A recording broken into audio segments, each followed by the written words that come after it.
साताऱ्यातल्या फलटणची अजितदादांच्या राष्ट्रवादीची उमेदवारी ही आमदार दीपक चव्हाणांना जाहीर करण्यात आली आहे। सोळशीच्या कार्यक्रमात अजित पवारांनी फोनवरून उमेदवारीची घोषणा केली। रामराजेंच्या भाषणादरम्यान अजित पवारांनी फोनद्वारे हे नाव जाहीर केले आहे।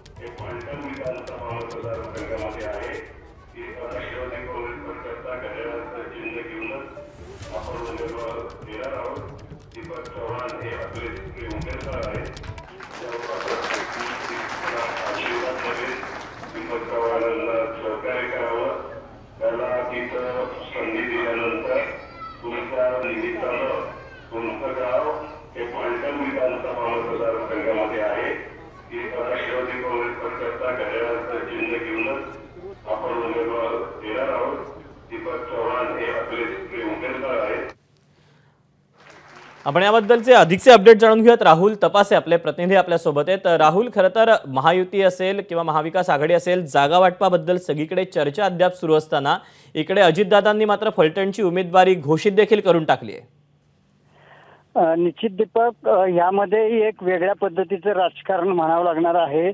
आता सध्या जरी अजितदादांबरोबर रामराजे नाईक निंबाळकर असतील आणि हा बालेकिल्ला म्हणून जर राष्ट्रवादीचा मुळात शरद पवार साहेबांचा जर ओळखला जात असेल, तरी यामध्ये जी काही फूट पडलेली आहे त्या फुटीमधून महायुतीला कशा पद्धतीने फायदा होईल यासाठीचा प्रयत्न ह्या महायुतीच्या आघाडीतील सर्व नेत्यांचा सुरू आहे। यामध्ये अजितदादा यांनी शरद पवार साहेबांची आता गोची केली असं म्हणायला काही हरकत नाही, कारण आता आजपर्यंत ज्यांचं नाव चव्हाण यांचं जाहीर करण्यात आलेलं आहे ते शरद पवार गटाचे एक कट्टर कार्यकर्ते उमेदवार म्हणून ओळखले जात होते। ते गेल्या पंचवार्षिकला आमदार म्हणूनही होते।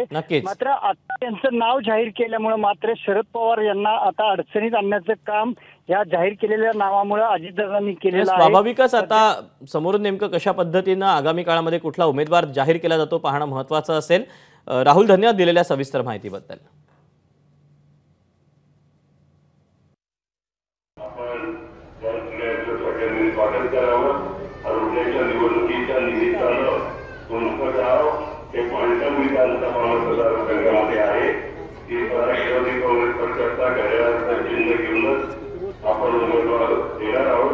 दीपक चव्हाण हे आपले उमेदवार आहेत। दीपक चव्हाणांना सहकार्य करावं। एबीपी माझा, उघडा डोळे बघा नीट।